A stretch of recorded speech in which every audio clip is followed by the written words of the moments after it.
Hi, my name's Michael, and welcome to Today Dreamer, a podcast and YouTube channel that examines the interplay between inner work and outer work. Through conscious conversations and practical walkthroughs, we'll be exploring ideas and practices to help you find a deeper sense of clarity, develop your focus, and take meaningful action. I hope you love the show. Welcome to the Today Dreamer podcast. Today's episode is around the plant medicine healing process. And I'm going to be talking with Javier Regueiro, who is a shaman that's been holding or facilitating, work with the Ayahuasca, San Pedro, and other plant medicines from Pisac, Peru for over 15 years now. And he's going to share some insights with us about this process.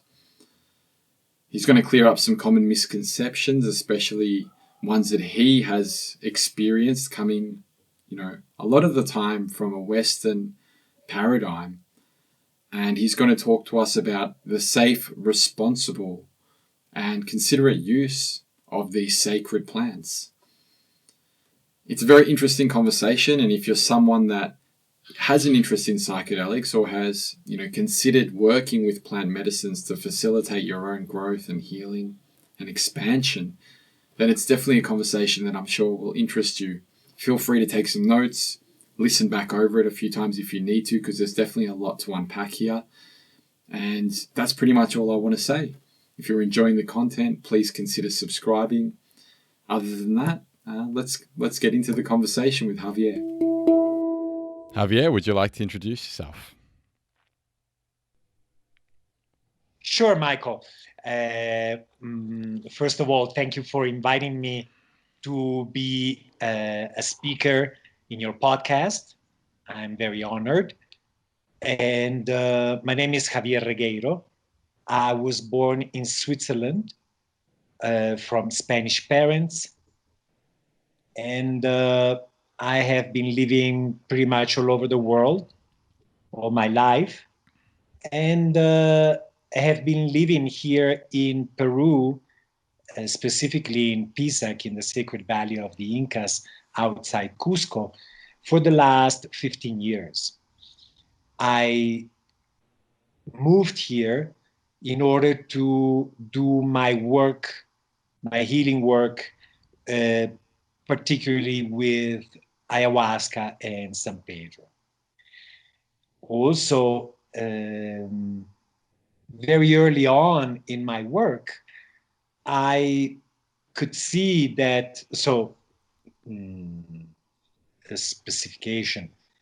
From the very beginning of my wanting to be of service for these medicines, it was clear to me that my job was that of a bridge between the reality of the jungle, of the Andes, and the psychological makeup, psychic makeup of foreigners, of people who were not from this part of the world. I quickly realized that, at least in my opinion, and by the way, everything I say is just my opinion, there were a lot of misunderstandings about this process.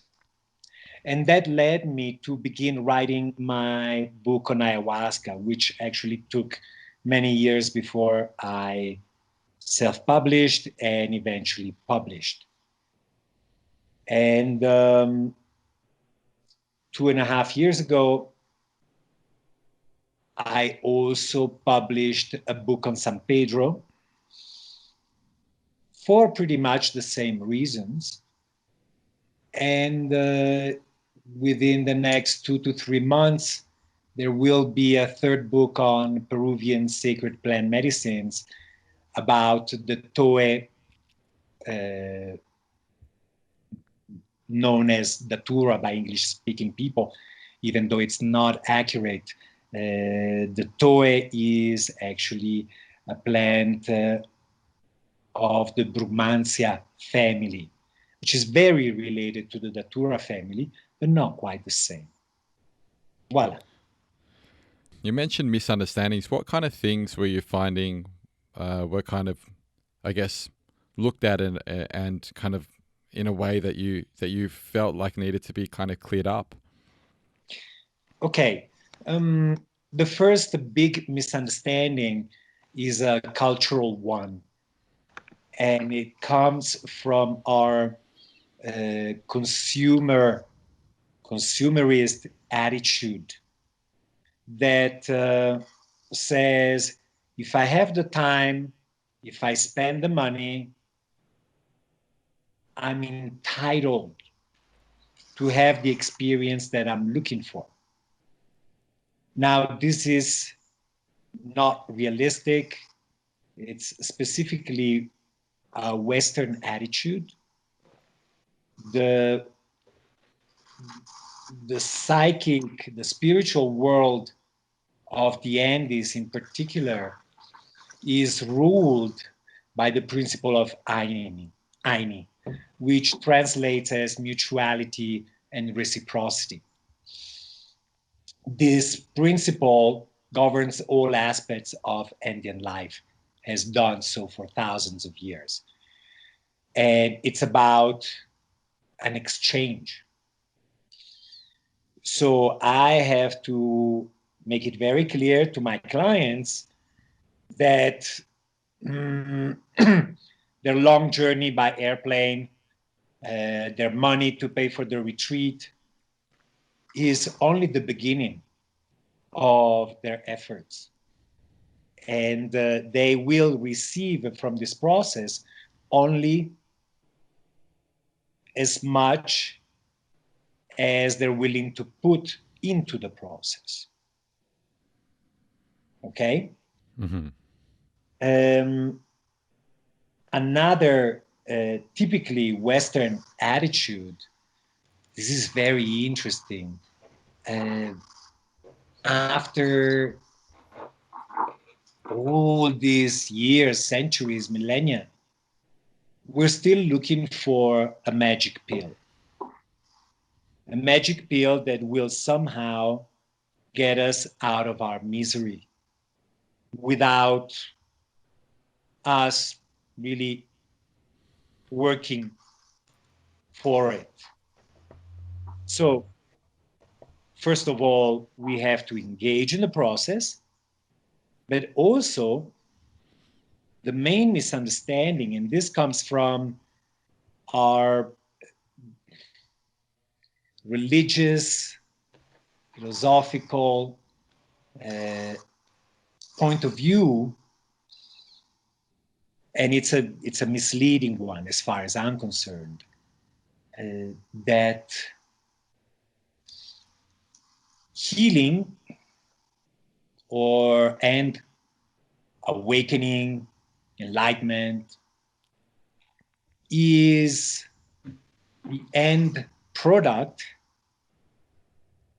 after which our life is simply going to be all pink and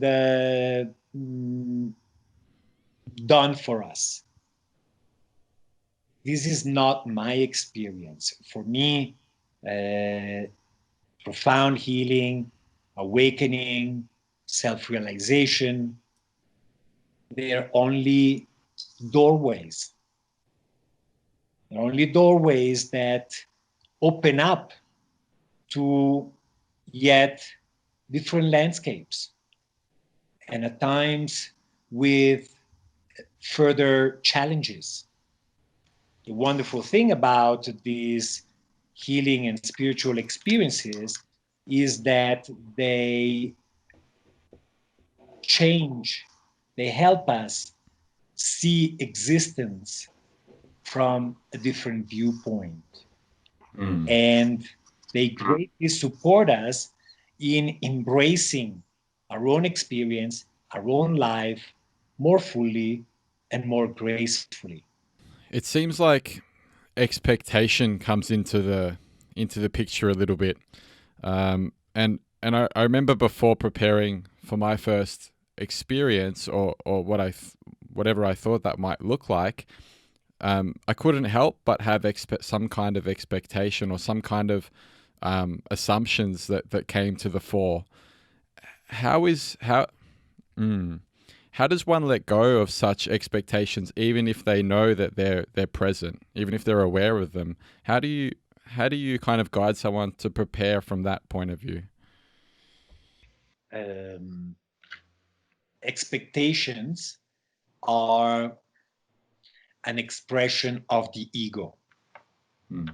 And all of us, particularly Westerners, we live in our minds, we live in our egos, no matter what we tell ourselves.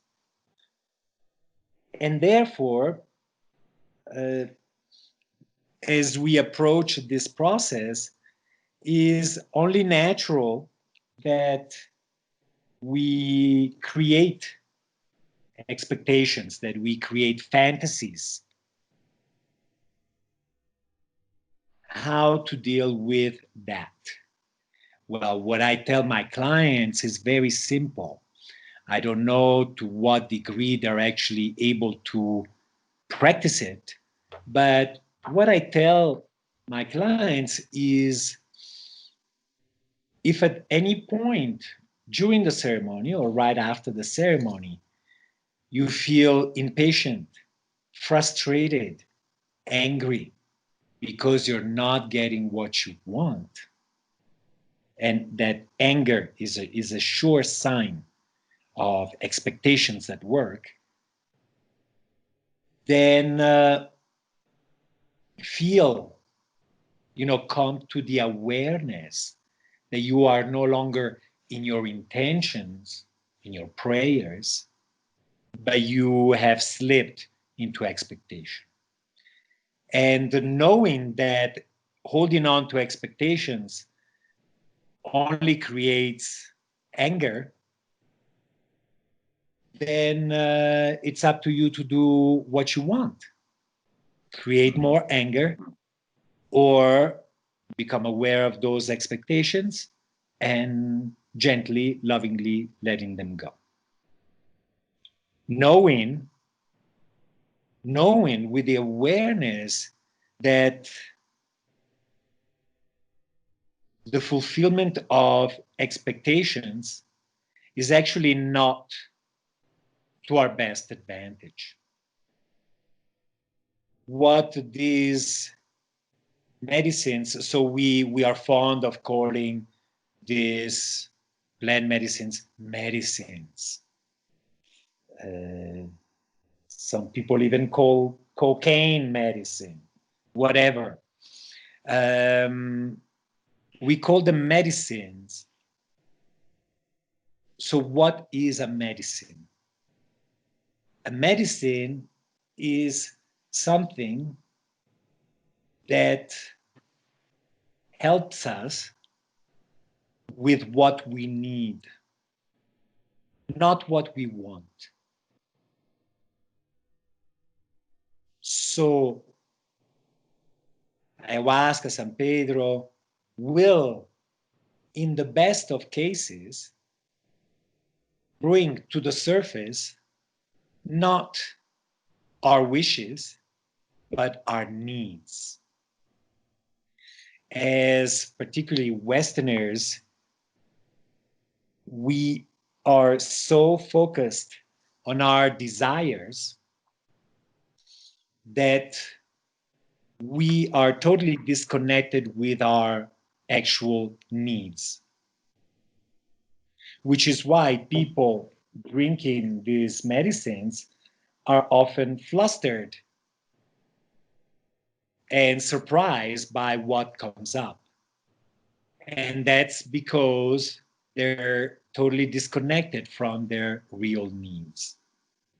Now, if, for instance, in my personal case, whenever I drink medicine, whenever I engage in a diet process with my teacher in the jungle, my focus is totally on my needs, my real needs. And and I pay attention. I pay attention to what comes up instead of dismissing or rationalizing the fact that, say, for instance, an old upset has resurfaced again. No. Okay. Whatever comes up in preparation during and after a plant medicine ceremony is never an accident. This is actually our own self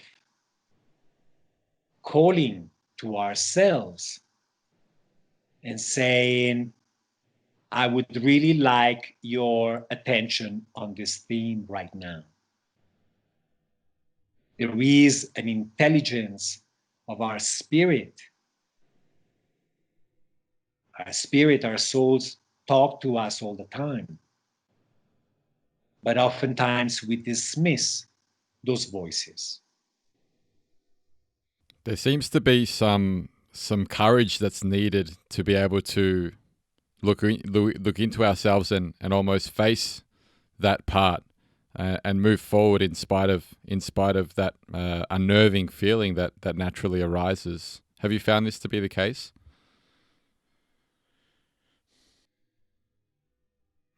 Michael, I excuse me. I went to the Amazon jungle for an ayahuasca retreat for the first time in 2004. Mm-hmm. I was so bored with my own drama that I was willing to do anything, and I was willing to go anywhere. And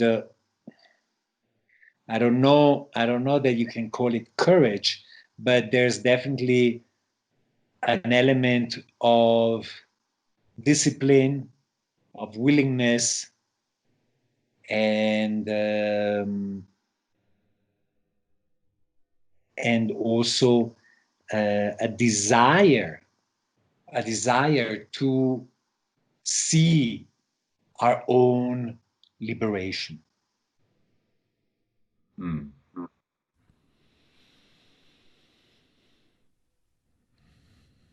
Yeah, that makes sense.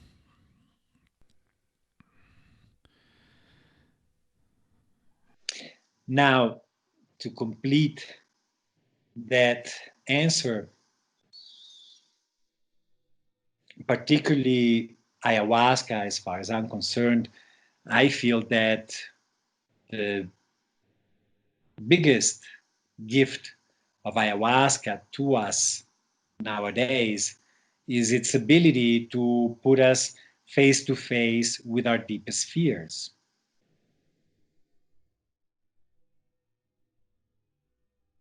And so even begin to entertain the possibility that we're gonna engage with this medicine, then all of our fears start coming up to the surface. It's part of the process of this medicine, of bringing to conscious awareness repressed and denied fears.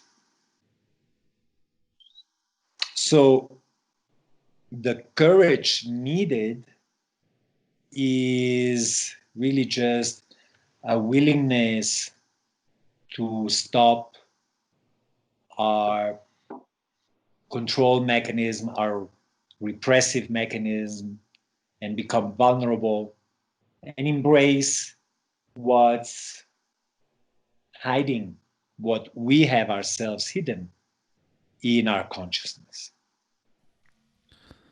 As we grow up and we're kind of, I don't know, I guess we're preconditioned in a certain way and we're not used to making those kind of decisions, especially in the Western world.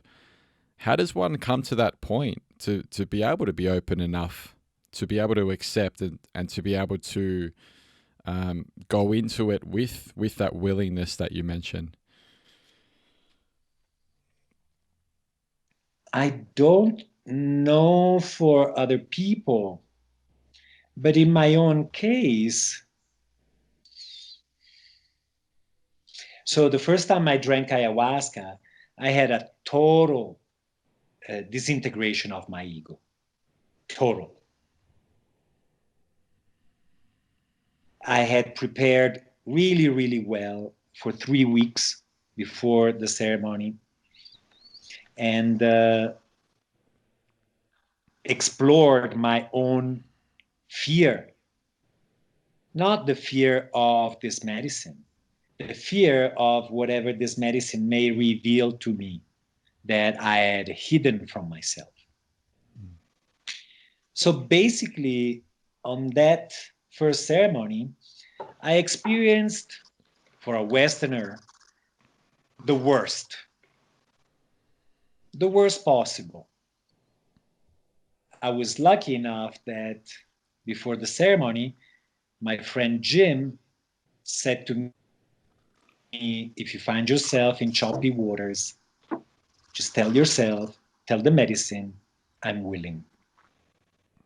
And whenever I was self-conscious enough and aware that I was freezing in fear because the experience was so overwhelming, I would just come up and go like, I'm willing, I'm willing, I'm willing.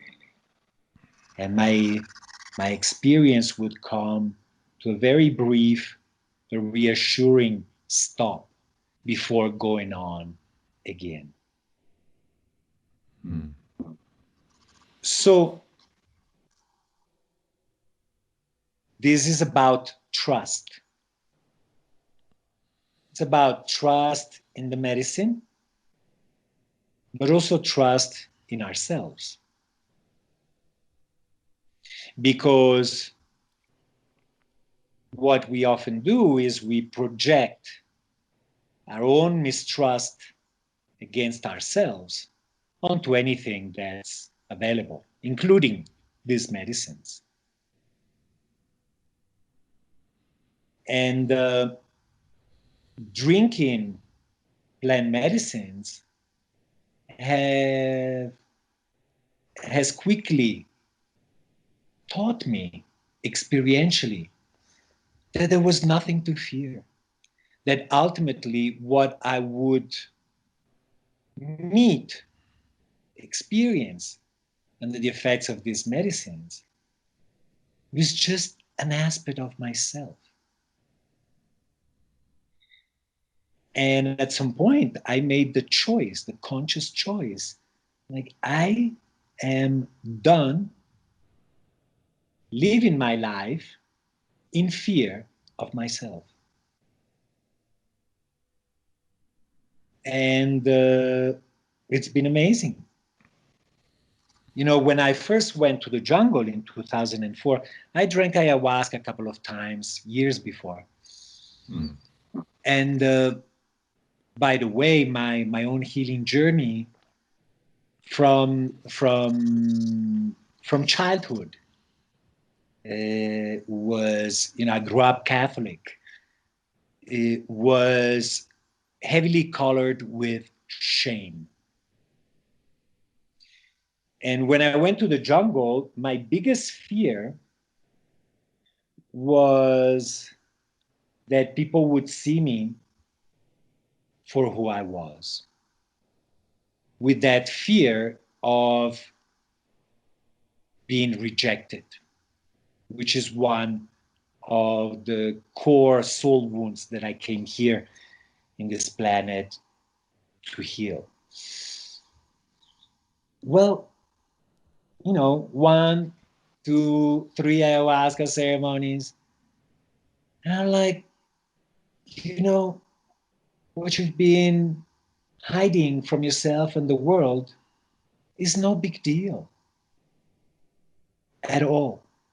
You may have been scared of it, ashamed of it, but really once I saw it, I faced it, I was like, oh, no big deal.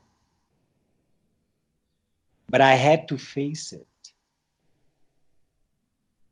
to realize that my assumptions were limited or faulty.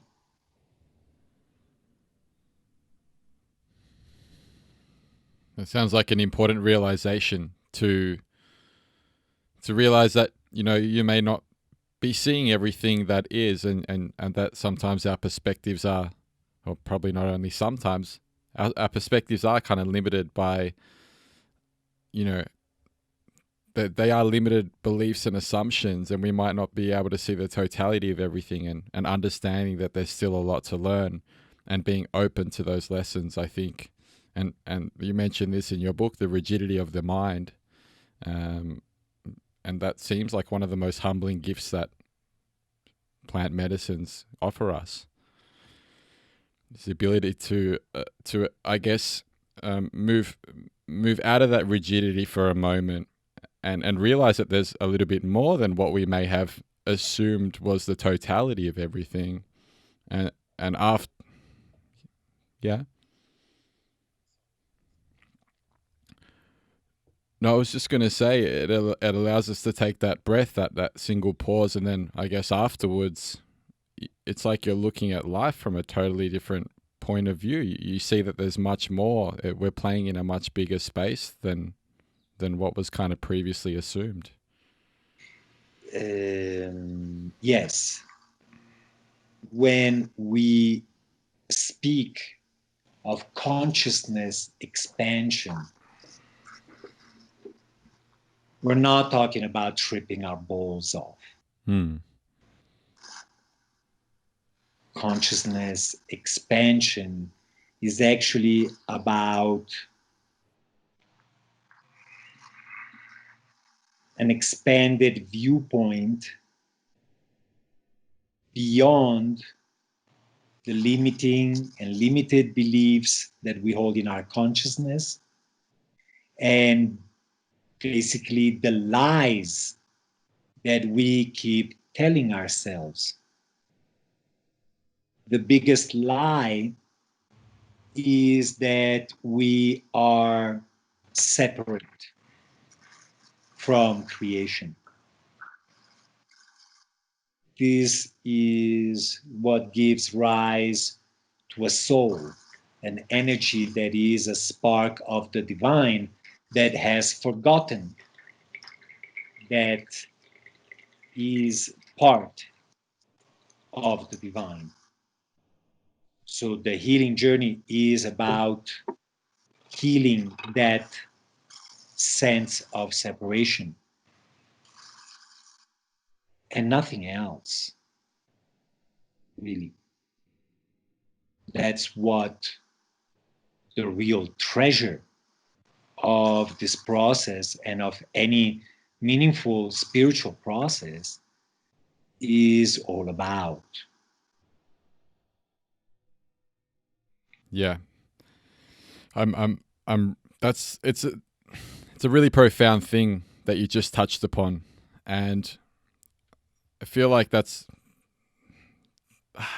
so much to unpack with that. But the first thing that comes to me is the idea of judgment of others, and realizing the connectedness of things allows me personally to, if I can catch myself doing it, step away from that and see everyone as a brother and a sister, no matter who it is and no matter what they've done, and try my hardest not to judge them. And I feel like that kind of thing is important. I'm not exactly sure how or why or the mechanism behind it, but I feel like it brings us closer to the truth of things. Yeah, I would agree with that. But you mentioned try my best not to judge others. I guess when you have an understanding, you don't need to try. It just happens. There is, as far as I'm concerned, a big misunderstanding about consciousness and spirituality. on the part of Westerners. And that is, we judge judgment. We judge ourselves for judging. Okay. We judge our own emotions, the ones that we're not comfortable with. We label them as dangerous or negative. Negative emotions. What does that mean? You know, negative emotion speaks of a serious judgment on our part.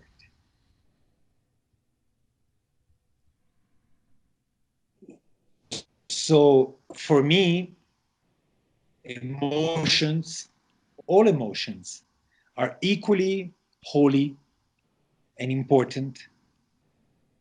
Emotions are oftentimes a way from our subconscious to speak to us.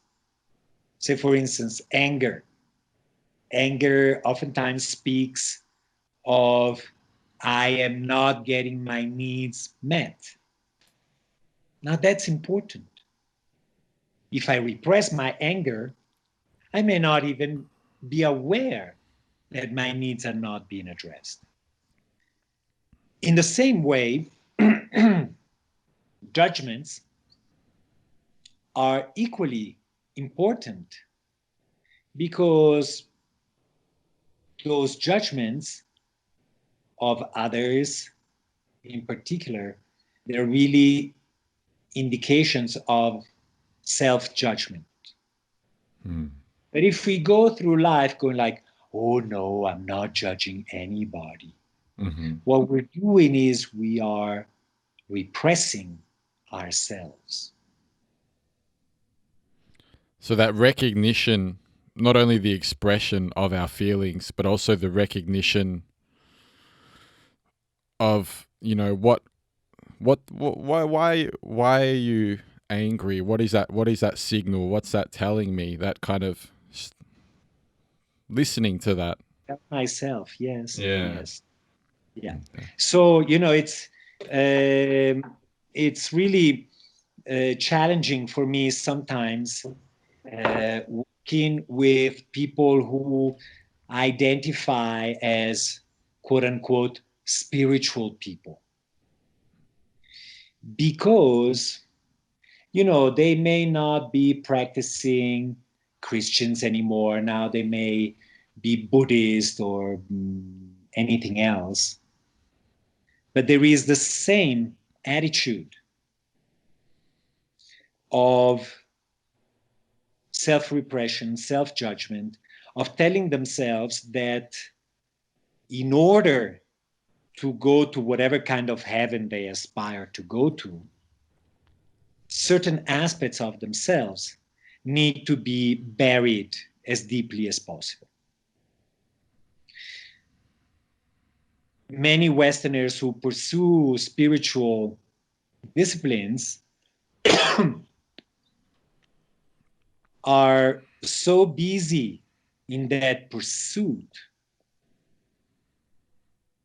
that there is really no one home anymore. What do you mean by that? What do you mean by that, Javier? Meaning that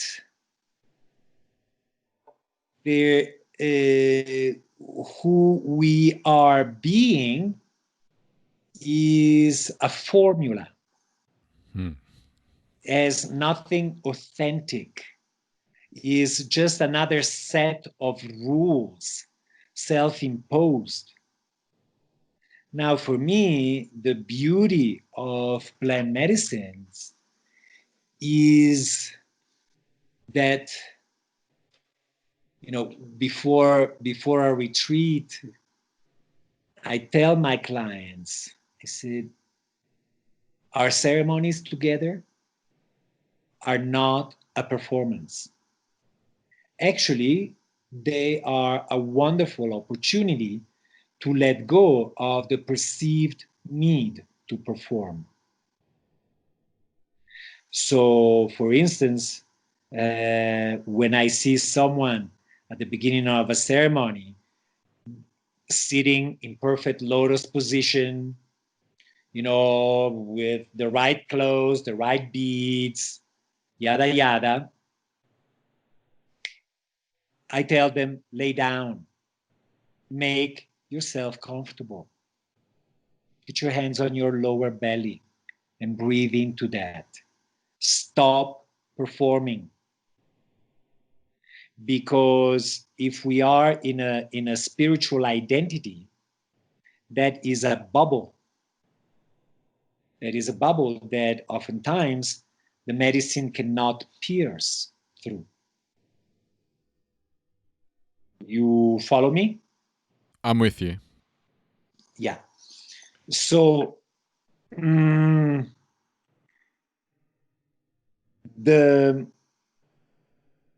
paradigm that I've discovered was that in order to connect with my own divinity and everybody and everything else's divinity, I had to stop striving. I had to let go of all pretense, of all trying, and little by little allow myself to be myself, whatever that may be. And it's been amazing. It's been amazing. My most important healing, personal healing in 2012, which was about healing that separation from the divine, was actually a letting go of this belief that I had to be some particular way in order to sit at the same table with the divine. As in, you were already everything you needed to be. You just needed to, I guess, allow that self to just be instead of. Yeah, exactly.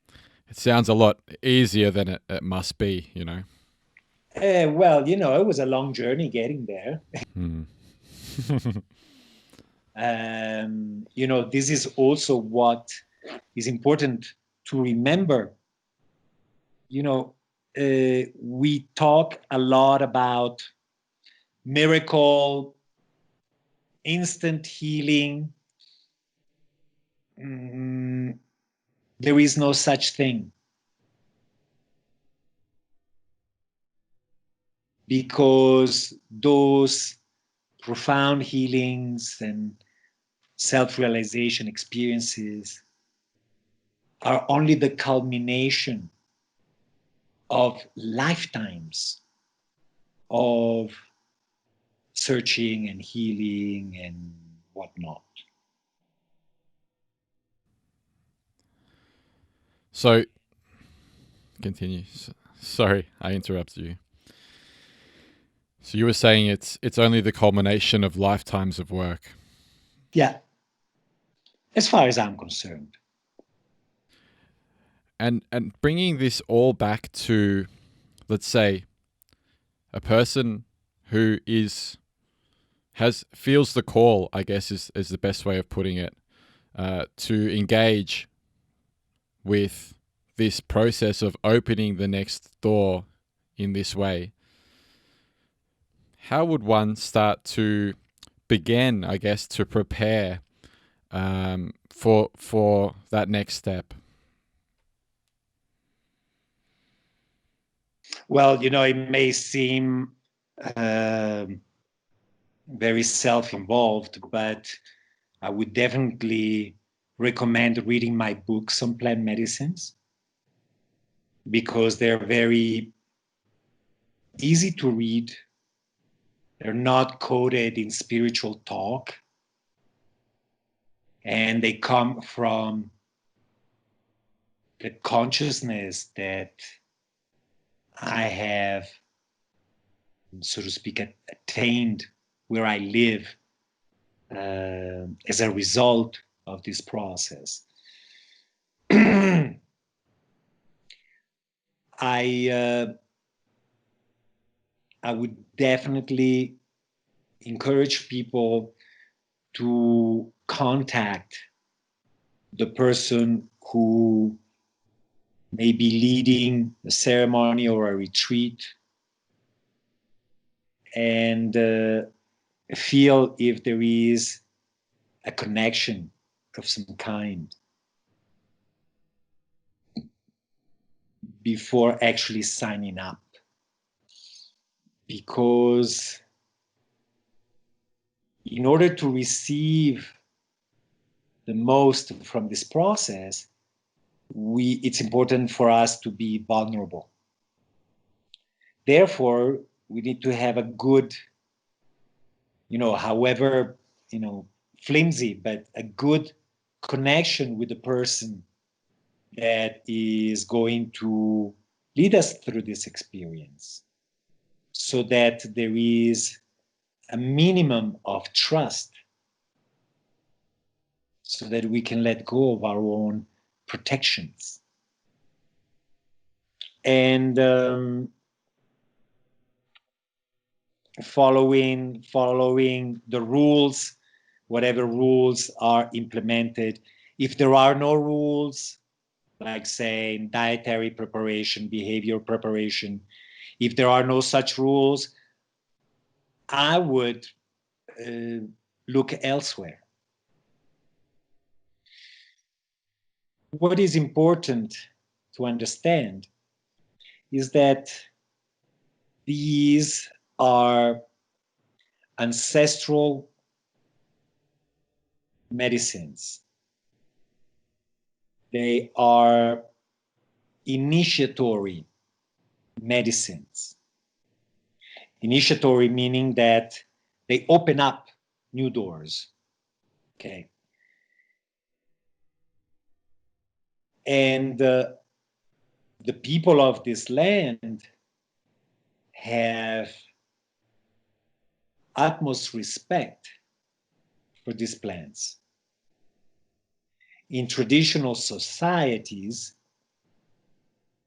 you may feel cold, as you say, to engage in this process.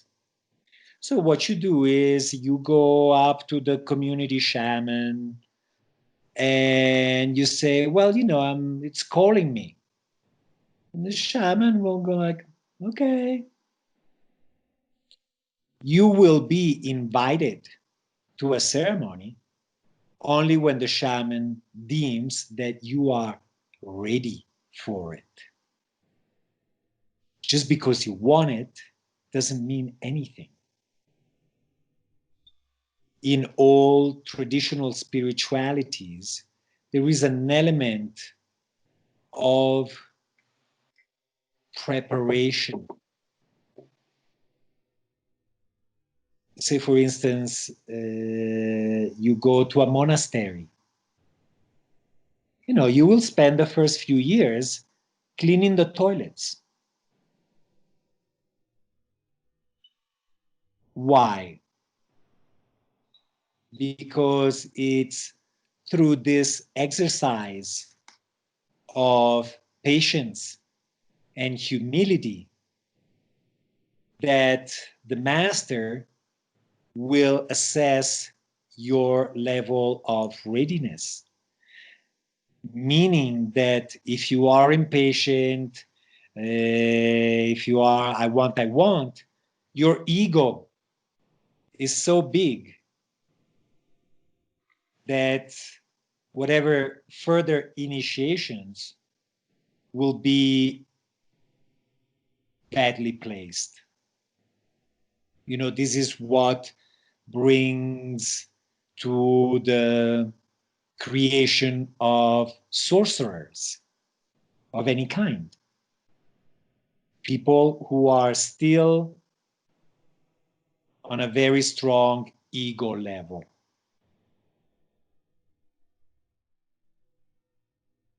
So it's difficult nowadays because the plant medicine process has gone way beyond its traditional settings.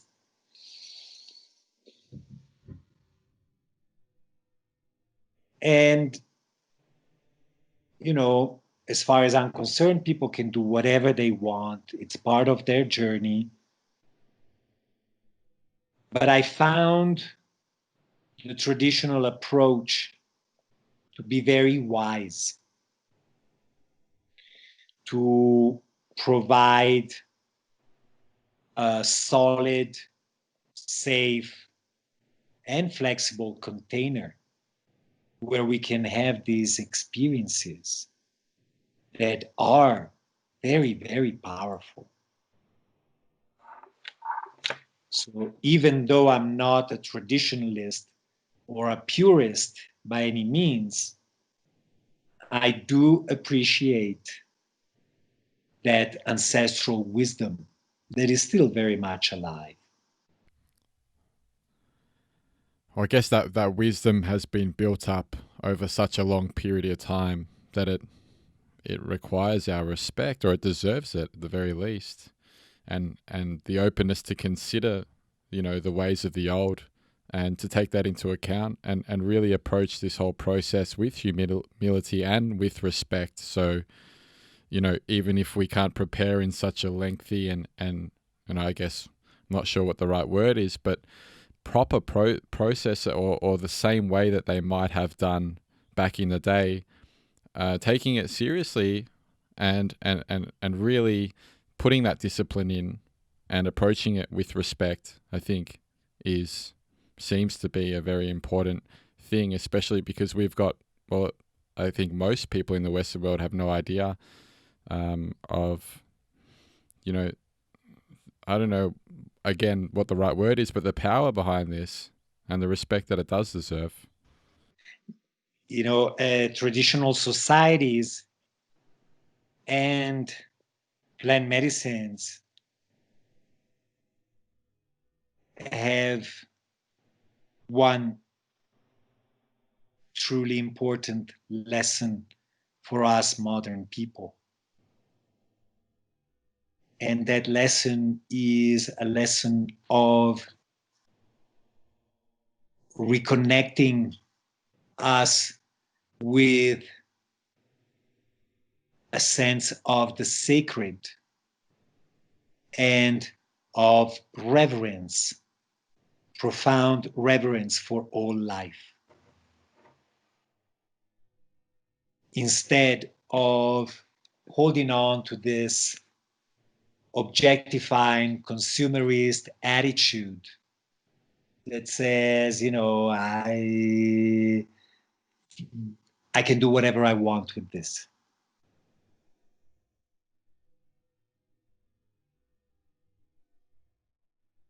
The disconnection from the sacredness of life is one of the main aspects of our psychic sickness.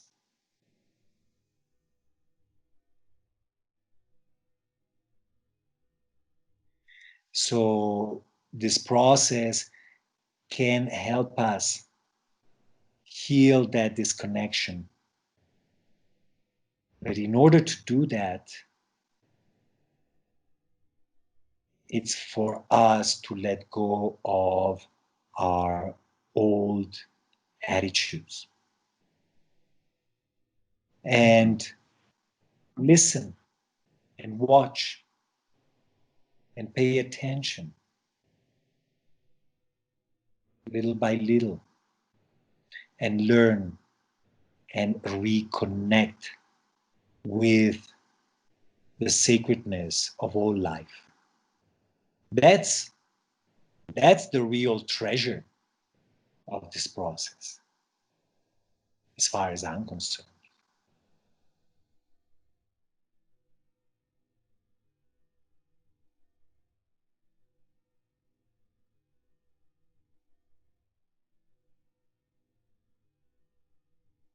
I just wanted to pause for a moment and allow that to sink in deeply, to allow people to absorb that, because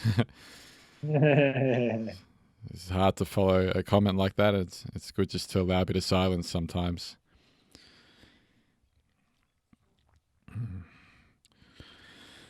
So, where do we go from there? A few years ago, there was an amazing Colombian movie by Ciro Guerra. Okay. Embrace of the Serpent. Oh, I've seen that one. I love it.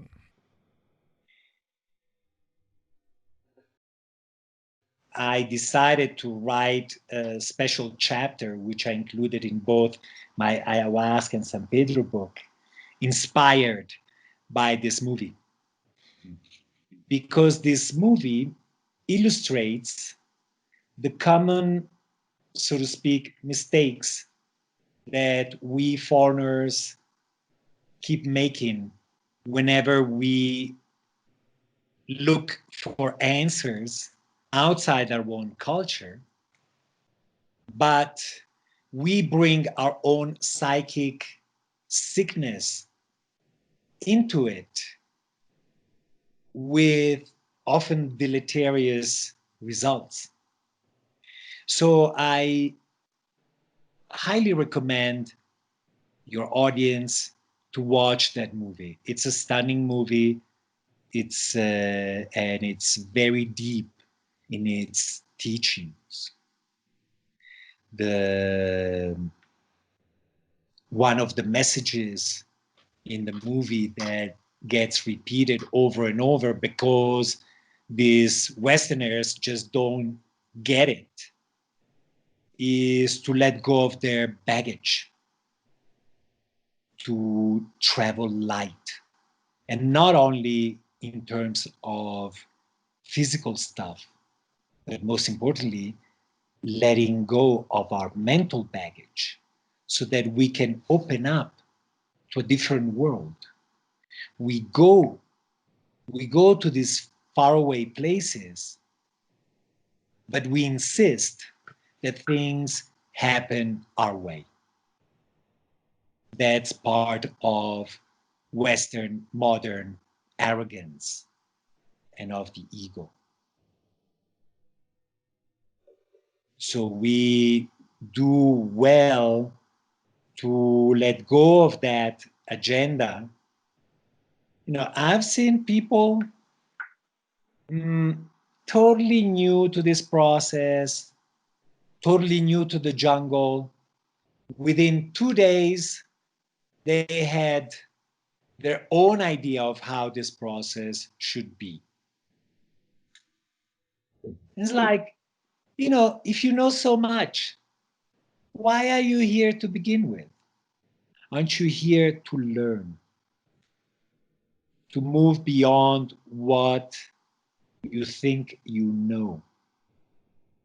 That takes a level of humility that is an important aspect of any spiritual practice. But that totally, turns into a blind spot for many. I believe that life on this planet is all about learning. It's all about remembering. But if we don't have the humility to say, I don't know shit, or what I know fails to bring a sense of fulfillment to my life, then there's no space. There's no space for learning. There's no space for actual growth.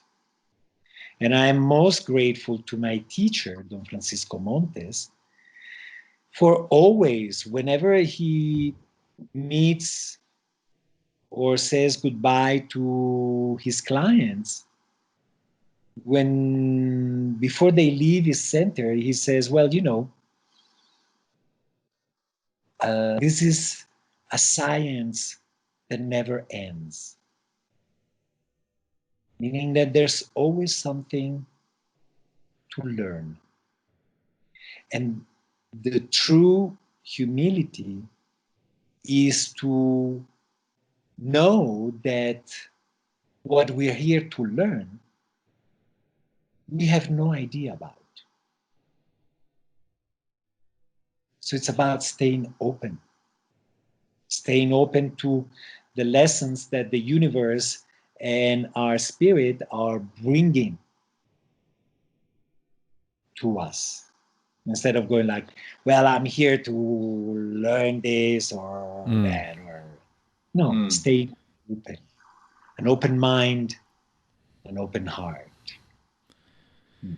I found with my personal journey, one of the lessons that I learned, and this was quite interesting, and it ties into what you're saying with the openness and the constant learning, and the reason we're here is to learn and is to remember.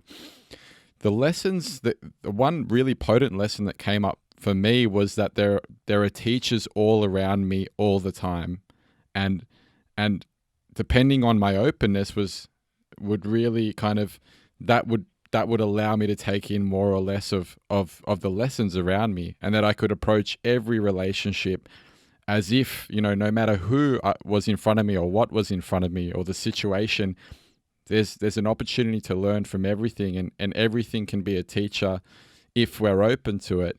But I guess the tricky part for me was finding a way to keep opening, coming back to that sense of I'm here to learn. I'm a constant student, and I want to absorb as much as I can without allowing myself to get in the way, or allowing myself to get in the way, but kind of recognizing every moment as an opportunity to learn.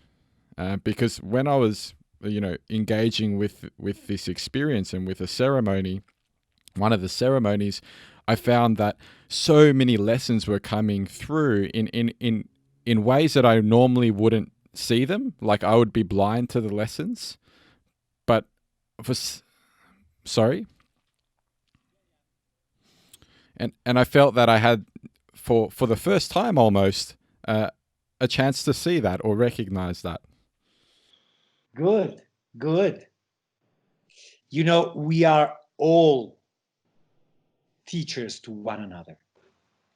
All of us.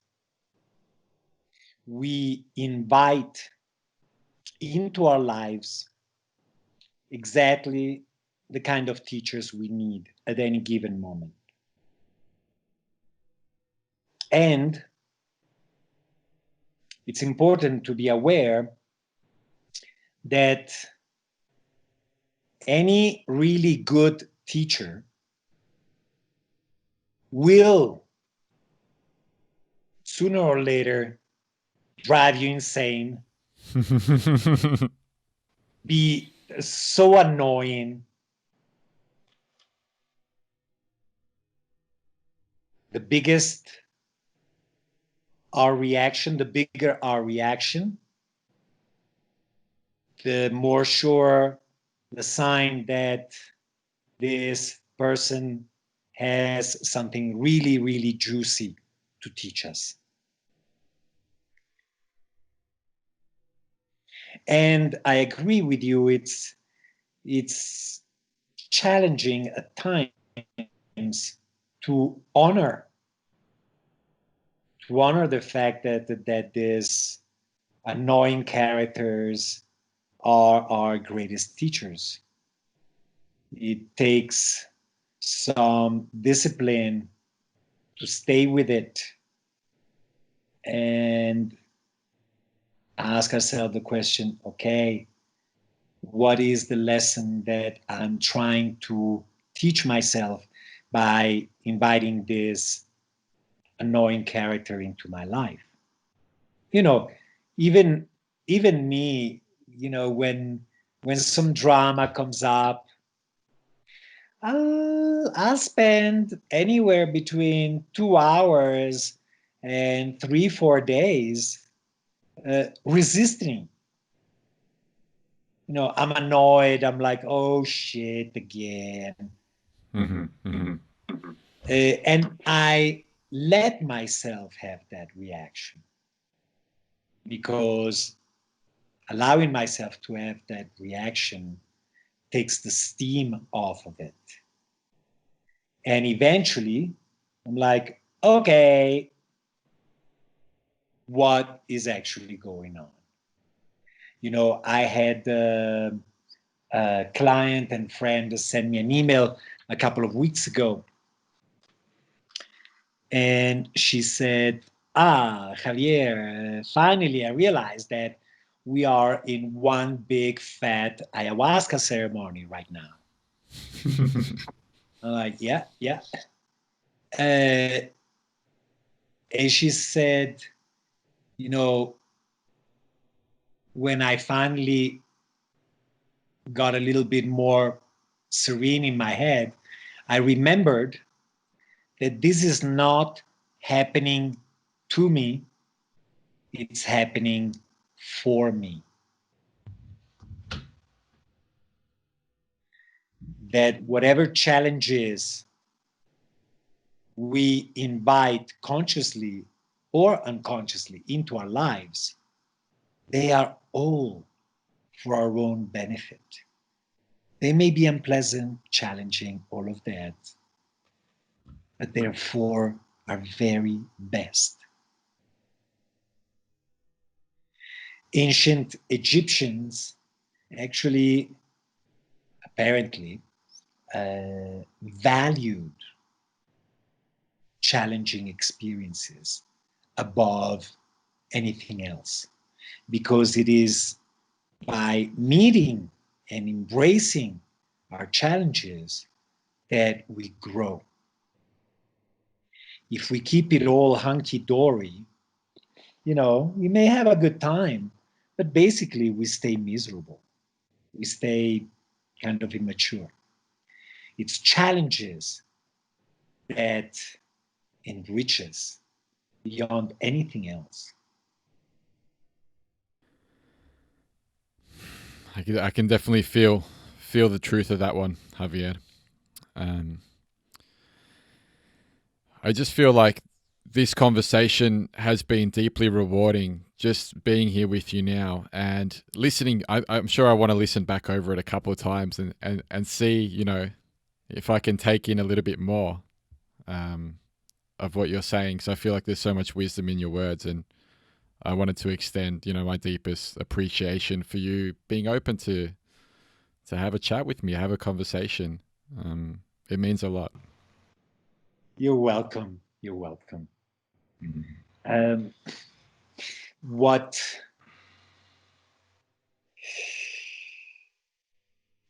you're speaking of depth, what is important to me, I'm an advocate for the safe and discerning engagement with these plant medicines. Another thing that I'm more and more vocal about, and not just with the converted, is sharing with the world how profound this process can be. It's not about the process, the tool, the discipline. It's about how we engage with it that makes all the difference. It could be basket weaving, it could be drinking ayahuasca, it doesn't matter. But, we still, in the West, we have this Puritan attitude. First of all, that the things of the spirit are separate from the things of matter and of the body. It's an old paradigm in our culture and civilization that is still very strong.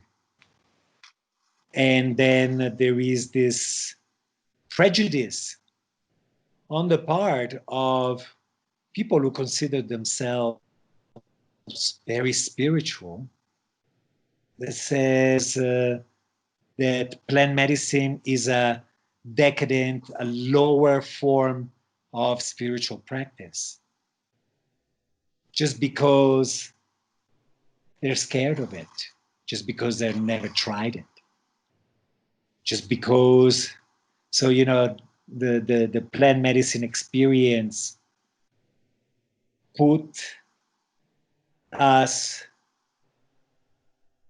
in a place of either we let go and surrender, or we suffer beyond any stretch of the imagination. And that's an exercise that not everybody's ready for, and that's okay. But because you are scared of truly letting go, because you are scared of your body and use spirituality as a way to transcend or spiritually bypass this human physical experience, there's, you know, I no longer buy it. At the same time, it is up to us to, and this is my last theme that I want to explore with your audience. Mm-hmm. It's up to us to give this process the good reputation that it deserves. And how do we do that? We do that not by boasting, talking, preaching, but actually by walking our talk in our own daily lives. Much attention has been given in recent years in plant medicine circles to the importance of integration. But what is actually the bottom line? What is integration? Integration is about walking in integrity with our own truth. And that is an ongoing process. But that's where the value of this process is. Because traditional plant medicines are not abstract processes. It's all about bringing heaven down here on earth and making the effort to do so at any given time. I found a struggle with that part of the process personally, in that it's often easy to sink back into the ways of the old, the ways that we're used to, even after, you know, the knowing that it may not be serving us.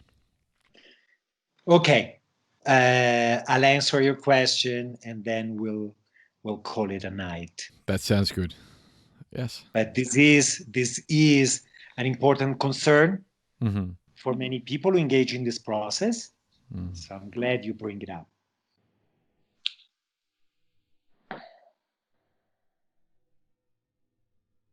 if old patterns resurface, that is a sign, simply a sign, that there is more work to do. To have a peak experience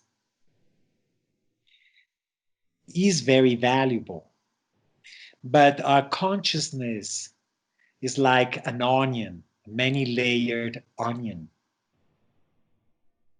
And oftentimes there are layers that we may not be aware of. So, like I wrote about in my toy book that's coming out soon, I personally don't believe in behavioral therapy unless it's short term for people who are being a danger to themselves and to the people around them. Say, for instance, smoking. If I smoke, and if I continue to smoke despite my best intentions, is only because that experience of smoking still has a lot of teachings to offer me. There is still a lot of healing that in that behavior that are waiting for me to heal. So again, it's not about fixing ourselves.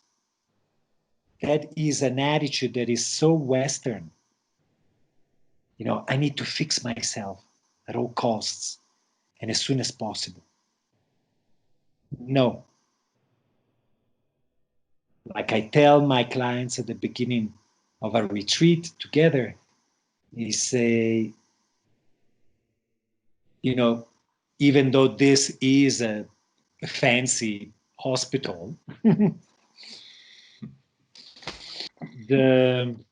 you are not here to fix yourself. You are here to learn from yourself and to honor the totality of who you are and of who you may have been. So my retreats, I tell my clients, they're not healing retreats, even though they are. They're really inner safaris. And when I tell these words, oh, this is an inner safari, people go like, oh, what a relief.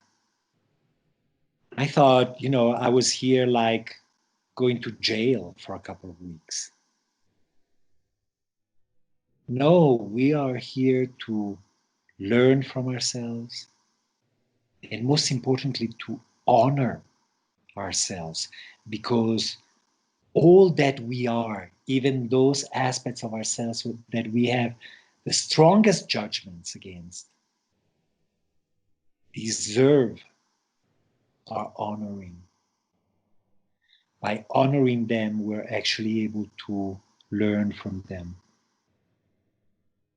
Okay. Thank you again. Bueno. Muchas gracias, Javier. You're welcome, Michael. And it's been a pleasure. The pleasure's been mine. And again, I can't thank you enough. No matter what I say, it won't be enough. So I'm I'm going to just leave it at that. And I hope you can feel my appreciation through, you know, this internet connection. I appreciate it. Thank you very much. Thank you so much for being a part of this conversation. I really hope that it's given you something to think about, something to walk away and consider. If you want some more information on Javier, his website is javierregueiro.com. He's also got one called ayaruna.com, ayaruna.com, where you can find his books, information on his retreats. You could even get in contact with him yourself if you feel called to do so. His books are a great preparation for a plant medicine journey, and I definitely recommend them highly. So there's one on ayahuasca. There is also one on San Pedro. I believe he's recently brought one out on Datura or Towe. And he's got another book. He's got a book called A Gift of Love, Poems, Prayers, and Stories from the Long and Dusty Road, which he told me, kind of was a way, part of his creative expression that, he shares a lot of humor in. So definitely check out his books and, contact Javier if you're interested in one of his retreats.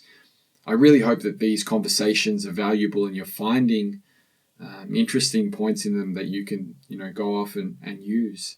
I'm creating these conversations, or I'm having them as a way to just find, or go over a couple of different practices that we can then, apply to our own lives to help us achieve a little bit more stillness, help us kind of block out the noise for a moment, disconnect, and listen to ourselves.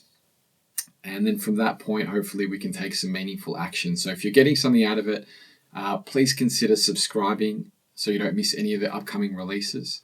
And I will catch you in the next episode. Thank you.